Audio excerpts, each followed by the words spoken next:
Hola, mi nombre es Martín David Durán Martínez, soy estudiante de Ingeniería Electrónica de la UNAD SEAD Corozal, participante del curso de Software Avanzado para Ingeniería del grupo 2030-379 con el docente Andrés David Suárez.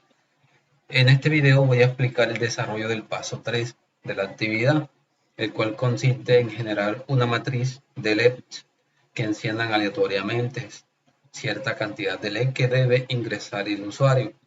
Además de eso, se debe hacer un mapeo tanto de filas como de columnas. También debe ser elegido por el usuario y mostrar en un tiempo también elegido por el usuario la velocidad a la cual se va a hacer el recorrido de las filas o de la columna. Así que vamos directamente al programa. Para la interfaz tenemos los siguientes componentes. En la parte superior tenemos los botones de inicio y el botón de stop. En la segunda fila tenemos el botón de seleccionar si queremos hacer el recorrido por filas o columnas. Tenemos la velocidad a la cual queremos que vaya ese recorrido. Esta velocidad está en milisegundos. Tenemos la cantidad de LEDs que queremos que se enciendan en la matriz. Tenemos los elementos que vamos a recorrer, es decir, cuántas filas o cuántas columnas se van a recorrer de la matriz. Por acá tenemos otra variable de entrada, la cantidad de filas y la cantidad de columnas. Estas deben de estar en un rango de 3 a 8. Como podemos ver, lo mínimo que podemos ingresar es 3. Si ingresamos 2, automáticamente selecciona 3. Y lo máximo que podemos ingresar es 8. Si ingresamos 10, automáticamente selecciona 8. Lo mismo con las columnas. Acá tenemos una variable de salida, la cual nos indica cuántos LEDs tiene encendido la matriz, como forma de verificar esta variable de entrada. El botón de inicio, cada vez que se presione, pues se va a generar la matriz y va a encender la cantidad de LED. La velocidad está en milisegundos, es decir, si queremos que el recorrido lo haga en un segundo, tenemos que ingresarle 1000 milisegundos, que es igual o equivalente a un segundo. Así que vamos a iniciar con el funcionamiento de la interfaz y simplemente le damos inicio. Como vemos, se encienden 15 LEDs, tenemos 15 LEDs encendidos. Vamos a verificar, serían 3, 6, 7, 8, 9, 10, 11, 12, 13, 14 y 15. Cada vez que presionemos inicio, se van a encender los LEDs que tengamos aquí seleccionados, 15, de manera aleatoria, como pudimos ver. Si no cambiamos la cantidad y le damos otra vez inicio, lo que va a cambiar es el orden en el que se encienden los LEDs. Si ingresamos 20, entonces se encenderán 20 LEDs. Aquí tenemos la variable de salida que nos indica cuántos LEDs hay encendidos. En este caso está recorriendo 5 elementos, es decir, 5 filas. La primera, la segunda, la tercera, la cuarta, las está recorriendo todas. Vamos a ingresar aquí 5 segundos para poder verificar cuál está encendiendo en ese momento. Aquí está encendiendo la primera. Aquí está encendiendo la segunda. 3, 2 apagados, 1 encendido. Aquí enciende la tercera. Acá enciende la cuarta. Y acá enciende la 5. Entonces, si disminuimos este valor, solamente va a encender la 1 y la 2. Como podemos ver. La 2 y ahora la 1. Y aquí si disminuimos el tiempo, lo podemos ver más rápido. La 2, la 1, la 2, la 1. Si disminuimos la cantidad de LEDs a encender y le damos inicio, pues entonces se van a encender menos LEDs. Y va a seguir leyendo la 1 y la 2. La 1 y la 2. Ahora, si cambiamos a columna, pues va a leer el vector o la columna 1 y la columna 2. Vamos a aumentar aquí, le colocamos 4. Aquí estaría leyendo la columna 3, la columna 4, la columna 1, la columna 2, la columna 3 y la columna 4. Este es nuestra interfaz para el desarrollo de la actividad. Como podemos ver, tenemos variables de entrada, tenemos variables tipo booleana, tenemos variables de función de inicio y stop. Si le damos stop, se reinicia todo. Ahora vamos a ver la parte del programa. Para el desarrollo de esta actividad, pues utilizamos las siguientes estructuras y los siguientes componentes. En la primera instancia, lo que tenemos es una matriz, la matriz inicial. Tenemos unas variables numéricas de entrada que me van a indicar cuál va a ser el tamaño de la columna y el tamaño de la matriz a través de este componente, que este componente pues se saca de aquí crear propiedad de nodo, y aquí tenemos columnas, por ejemplo, y luego lo que hacemos, en vez de ser o de leer que el tamaño, lo que voy a cambiarle la propiedad para escribir, es decir, para indicar cuál va a ser el tamaño de la columna. Y así, de la misma manera, se hace con el de filas. Luego creamos el vector. El vector va a estar condicionado porque dependiendo de qué seleccione el usuario, va a ser un vector de fila o un vector de columna. Entonces, para eso lo que hacemos es utilizar una estructura tipo case. La estructura tipo case tiene dos opciones, cuando es falso y cuando es verdadero. Entonces, cuando es verdadero, es decir, seleccionamos filas. Y cuando es verdadero, entonces decimos que ese vector debe tener una columna del mismo tamaño de la columna de la matriz y una fila de tamaño 1, porque solamente nos interesa, en este caso, leer filas, pero columnas sí son varias. Si es falso, pues lo que hacemos es invertirlo. Entonces ahora nos interesa es el vector que sea del mismo tamaño de la fila de la columna, y que la columna sea de tamaño 1. Luego lo que hacemos es inicializar la matriz. Para inicializar la matriz utilizamos la siguiente función. En este caso tenemos aquí el valor de entrada o el tipo de datos de esa matriz, más bien, que es tipo booleano. Iniciamos la matriz de qué tamaño, del tamaño que ingresamos, del tamaño columna y del tamaño fila. Acá arriba estamos viendo pues la ayuda, el que nos sirve pues para una guía para saber cómo funcionan estas estructuras y estas funciones. Luego lo que hacemos es inicializar la matriz. Esto que está aquí pues es una variable tipo local que lo que hace es representar la matriz como una variable. Cuando la inicializamos, cada vez que presionemos el botón inicio. Por lo tanto, también está metido o estamos utilizando una estructura tipo case para que cada vez que iniciemos o presionemos inicio, se inicialice la matriz con el tamaño que hemos asignado. Por eso las entradas están afuera, porque las entradas las podemos ingresar aun cuando el programa está corriendo. Vamos a mirarlo. Cuando le damos iniciar, vemos que está encendido, pero tú puedes darle el tamaño a la columna y mira que aparecen 8 columnas. Las otras dos que faltaban, porque era de columna 6, aparecen sombreadas. Entonces por eso las colocamos por fuera, para poder visualizar de qué tamaño va a quedar la matriz. Y cada vez que le demos inicio, simplemente pues se inicia. Si disminuimos, obviamente no se van a sombrear, solamente se van a eliminar. Y también debemos darle inicio para que se inicialice la matriz, ya que por ejemplo en este caso quedaría con 5 LEDs encendidos de los 10 que mando a encender. Entonces si le damos iniciar, pues ya se inicializa con el nuevo tamaño que ya ingresamos. Listo. Luego lo que hacemos es utilizar una estructura tipo while. La estructura tipo while es un ciclo que se va a ejecutar mientras se cumpla una condición, en este caso mientras se presione el botón de la condición. Entonces, ¿qué es lo que hacemos acá? En esta estructura tipo while, simplemente encender los LEDs.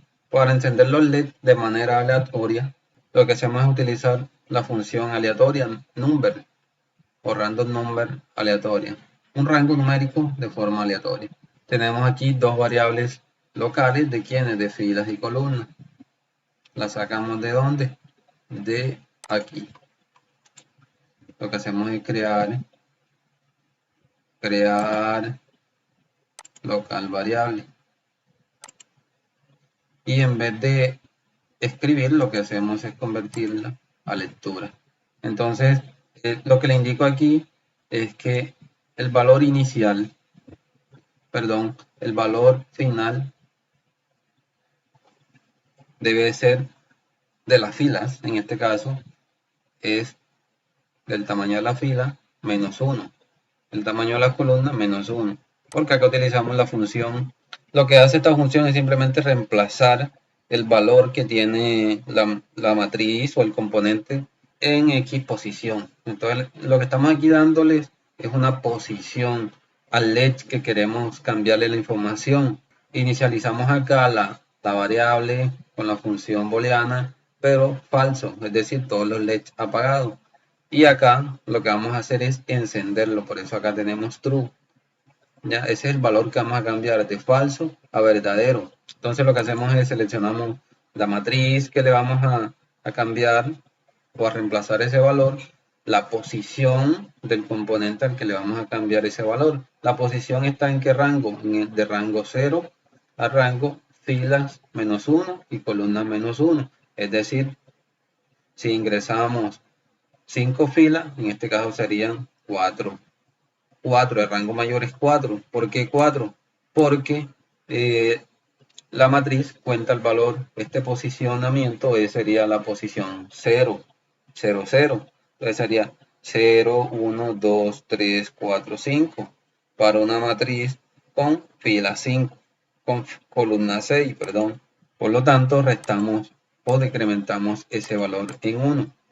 Entonces, por ejemplo, la posición 2, 3, fila 2, columna 3, fila 2, 0, 1, 2, columna 3, 0, 1, 2, 3. Este es el LED con esa posición. Entonces lo que hacemos es cambiarle el valor a positivo, es decir, encendemos el LED. Luego lo que hacemos es, bueno, aquí está la matriz a donde vamos a encender el LED y leemos, es decir, leemos o sumamos más bien, vamos sumando la cantidad de LEDs que tenemos encendida. Esta función lo que hace es convertirnos una variable tipo booleano a variable numérica de 0 y 1. Es decir, si es falso es 0, si es verdadero 1. Entonces cada vez que salga un valor verdadero, pues lo que vamos aquí a hacer es sumarlo, es decir, 1. Si encendió otro LED serían 1 más 1, 2. Y así hasta completar la cantidad de números de LED que nosotros tenemos. Entonces para esto utilizamos una función de comparación. Es decir, cuando la sumatoria de todos los LED encendidos sea igual o mayor al número de LED a encender, pues simplemente lo que vamos a hacer es detener el ciclo while. Todo esto lo tenemos metido dentro de un ciclo while. Un ciclo while que se va a estar repitiendo infinitas veces hasta que le demos stop. Tenemos una variable dentro del ciclo while que comienza en 0 y termina en los números de elementos que ingresamos para recorrer. Es decir, esto se va a repetir. Si ingresamos 4 se va a repetir 1, 2, 3, 4. Después otra vez se repite 1, 2, 3, 4, 1, 2, 3, 4. Va a ser cíclico este ciclo while. Entonces para eso tenemos esta variable que comienza en 0. Este es un shift register. Va registrando las veces que se repite el ciclo. Los va contando. Y lo que hacemos es una variable de control acá, que la inicializamos en 0, y cada vez que llega a 4, pues simplemente lo convierte a 0. Entonces tenemos aquí una función de incremento. Entonces lo que hace es, entra al ciclo, cuando pasa por acá, incrementa esta variable en 1. Luego la incrementa en 2, luego la incrementa en 3, luego la incrementa en 4, luego la incrementa en 5. Y así sucesivamente. Por ejemplo, si nosotros ingresamos 4, cuando este sea 4, pregunta aquí en esta función de comparación, ¿4 es menor que 4? No, entonces entra acá. Y tenemos la función select, que es lo que hace esta función. Si es verdadero, selecciona el valor de arriba. Si es falso, selecciona el valor de abajo. Listo, entonces, si es verdadero, selecciona 4. Y esto se va para acá, que lo voy a explicar ahora acá. Si cuando sea 5, simplemente lo que hace es la variable la convierte en 0. Y otra vez se repite. Entonces, esto nos sirve para hacer nuestro recorrido de elementos. ¿Y cómo lo hacemos? Lo hacemos de la siguiente manera. Utilizamos la estructura case nuevamente. Para lo mismo, acá tenemos una variable local de quién, de esto, filas y columnas. Entonces, cuando filas y columnas sea verdadero, yo lo que voy a hacer es leer de esta matriz, de la matriz, voy a leer esta fila y la columna queda en blanco. Es decir, voy a leer toda la fila, ya que columna es 0. Entonces, ¿qué fila voy a leer? La fila que está aquí, la fila 1, la fila 2. Cada vez que se incrementa o cada vez que pasa un ciclo while, va incrementando la fila que voy a leer. Entonces, sería algo así. Si esto está encendido, vamos aquí. El ciclo while, la estructura while pasa, pum. Entonces, lee la fila 1. Esta es la fila 1. Fila 1. Luego cuando pasa el while ya está incrementado esa variable en 2. Entonces leo la fila 2, toda la fila 2. Luego toda la fila 3, luego toda la fila 4, hasta que ya, si es 4, pues simplemente leo la fila 4. Y lo que hago con eso es que lo muestro en el vector. Entonces esta es una variable local del vector, de esta que está aquí. Si es falso, filas y columnas es falso, quiere decir que vamos a leer columnas. Va a ser lo mismo. Lo único que cambia del anterior es de dónde está conectado esta línea. Aquí está conectado en fila y acá está conectado en columna. Entonces, ahora lo que voy a hacer es leer las columnas. Columna 1, columna 2, columna 3, hasta que se cumpla este valor. Listo, este es el desarrollo de esta actividad del paso 3. Así de esta manera lo interpreté, así de esta manera lo ejecuté y me funciona correctamente. Aquí se cumplen todas las funciones que solicita el programa, que solicita el trabajo. Así que no siendo más, agradezco a todos los profesores por el material de apoyo que fue muy útil, ya que de ahí se pudo entender de manera más fácil. Espero pues les haya gustado el trabajo. Muchas gracias, nos vemos en un próximo video.